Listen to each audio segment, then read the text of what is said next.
UP PCS मुख्य परीक्षा paper 5 में एक टॉपिक है पर्यटन। आज हम पर्यटन में उत्तर प्रदेश में बढ़ते हुए धार्मिक पर्यटन पर चर्चा करेंगे। धार्मिक पर्यटन क्या होता है और उत्तर प्रदेश में जो बढ़ता हुआ धार्मिक पर्यटन की प्रवृत्ति है उस पर हम चर्चा करने के पहले आज हम आपको बताएं, आज 9 अप्रैल 2024 है और आज से ही चैत्र नवरात्रि और हिंदू नववर्ष की शुरुआत हो रही है। इसके लिए हमारी तरफ से द वल्ली पीसीएस परिवार की तरफ से आप सभी को ढेर सारी बधाई एवं शुभकामनाएं। और आज से ही विक्रम संवत 2081 की भी शुरुआत हो रही है। इसकी शुरुआत के लिए भी आपको एक बार पुनः ढेर सारी शुभकामनाएं। अब हम आते हैं धार्मिक पर्यटन पर। धार्मिक पर्यटन क्या होता है? जब कोई व्यक्ति या व्यक्तियों का समूह अपनी आस्था के अनुसार अपने आस्था केंद्रों का भ्रमण करता है, वो धार्मिक पर्यटन की श्रेणी में आता है। उत्तर प्रदेश को देश में धार्मिक, सांस्कृतिक और आध्यात्मिक पर्यटन के हब के रूप में स्थापित करने के लिए उत्तर प्रदेश सरकार ने राज्य की नई पर्यटन नीति 2022 लागू की है। राज्य सरकार नई पर्यटन नीति के माध्यम से प्रसिद्ध तथा कम प्रसिद्ध स्थानों को भी विकसित करने पर जोर दे रही है। इसमें उन्होंने ढेर सारे प्रावधान बनाए हैं, जिनमें हम धार्मिक पर्यटन से संबंधित प्रावधानों पर चर्चा करेंगे।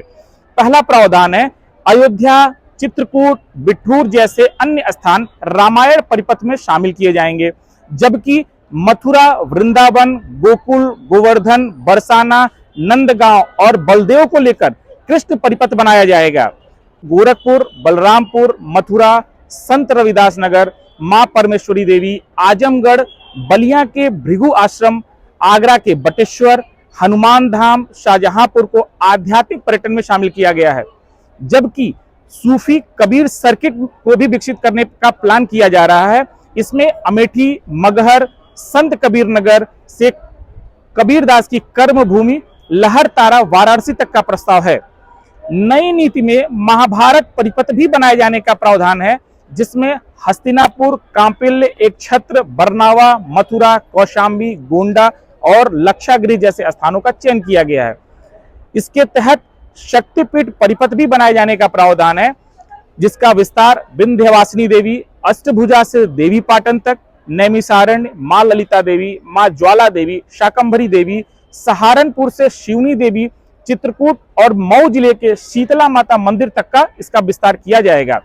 बौद्ध परिपथ में कपिलवस्तु, सारनाथ, कुशीनगर, कौशाम्बी, श्रावस्ती और अन्य स्थान को शामिल किया गया, जबकि जैन परिपथ में देवगढ़, हस्तिनापुर से पार्श्वनाथ, दिगंबर जैन मंदिर, रामनगर तक इसको बढ़ाया जाएगा।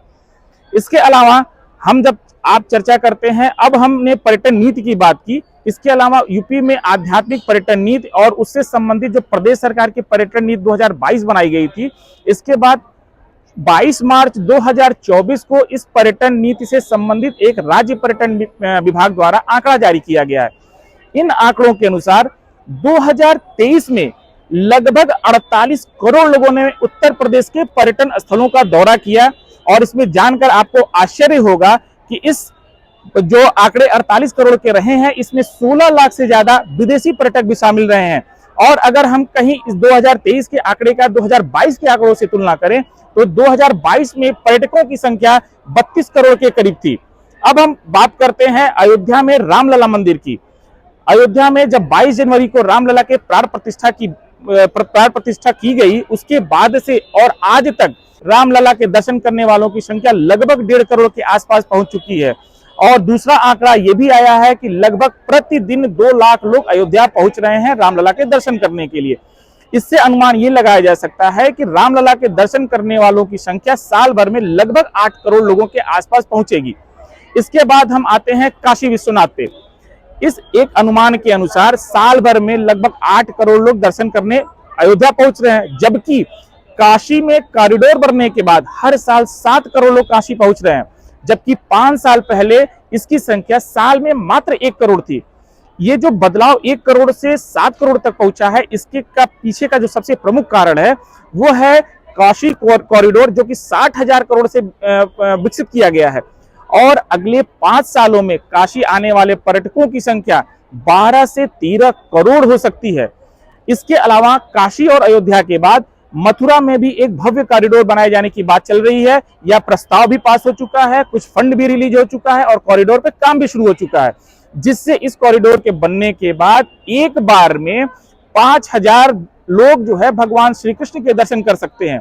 आपको ये भी जानना चाहिए कि काशी के बाद सर्वाधिक श्रद्धालु जो है वो मथुरा में आते हैं, और अगर हम 2022 और 23 का आंकड़ा देखें तो इसकी संख्या लगभग 6 करोड़ 52 लाख के आसपास रही है, जिन्होंने मथुरा में भगवान श्री कृष्ण के दर्शन किए हैं। अब हम आते हैं एक नए धार्मिक स्थल पे, जिसे हम प्रयागराज कहते हैं। संगम नगरी के नाम से मशहूर प्रयागराज यूपी का एक महत्वपूर्ण स्थल है। 2019 में जब अर्ध कुंभ का आयोजन प्रयागराज में किया गया था, तो यहाँ पे 1.5 महीने में पहुंचने वाले लोगों की संख्या लगभग 24 करोड़ के आसपास थी, और आगामी 2025 में महाकुंभ का आयोजन होना है, और ऐसे में 2025 में संख्या 25 करोड़ से बढ़ के 40 करोड़ के आसपास पहुंचने का अनुमान है। इस हिसाब से सरकार अपनी व्यवस्थाएं प्रारंभ कर चुकी है। अब इस बढ़ती हुई पर्यटकों की संख्या से उत्तर प्रदेश की अर्थव्यवस्था और लोगों के रोजगार पर क्या प्रभाव पड़ता है, हम आपको एक छोटा सा अयोध्या के एक रिकॉर्ड से बताते हैं।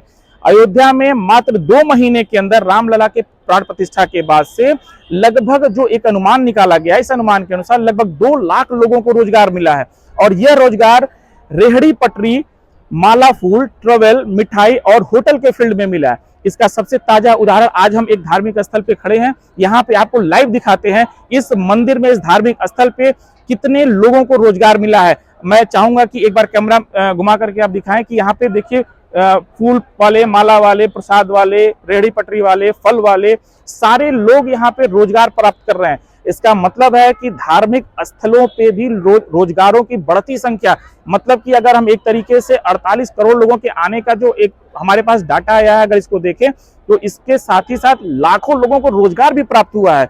अतः हम ये बात कह सकते हैं कि हमारा जो उत्तर प्रदेश का धार्मिक पर्यटन की एक जो परिकल्पना है, ये बहुत अच्छी तरीके से साबित हो रही है, और लाखों लोगों को रोजगार भी प्राप्त हो रहा है। इस क्वेश्चन को हम यूपीपीसीएस मेंस में आने संभावित प्रश्नों के रूप में इसको ले सकते हैं, और यहाँ से आप बाकी धार्मिक पर्यटन में क्या क्या सुधार हो रहे हैं, आगे आने वाली क्या संभावनाएं हैं, इस पर आप एक अच्छे तरीके से अपना भी विचार विकसित करके आप अपने प्रश्नों को एक अच्छा रूपरेखा दे सकते हैं। धन्यवाद।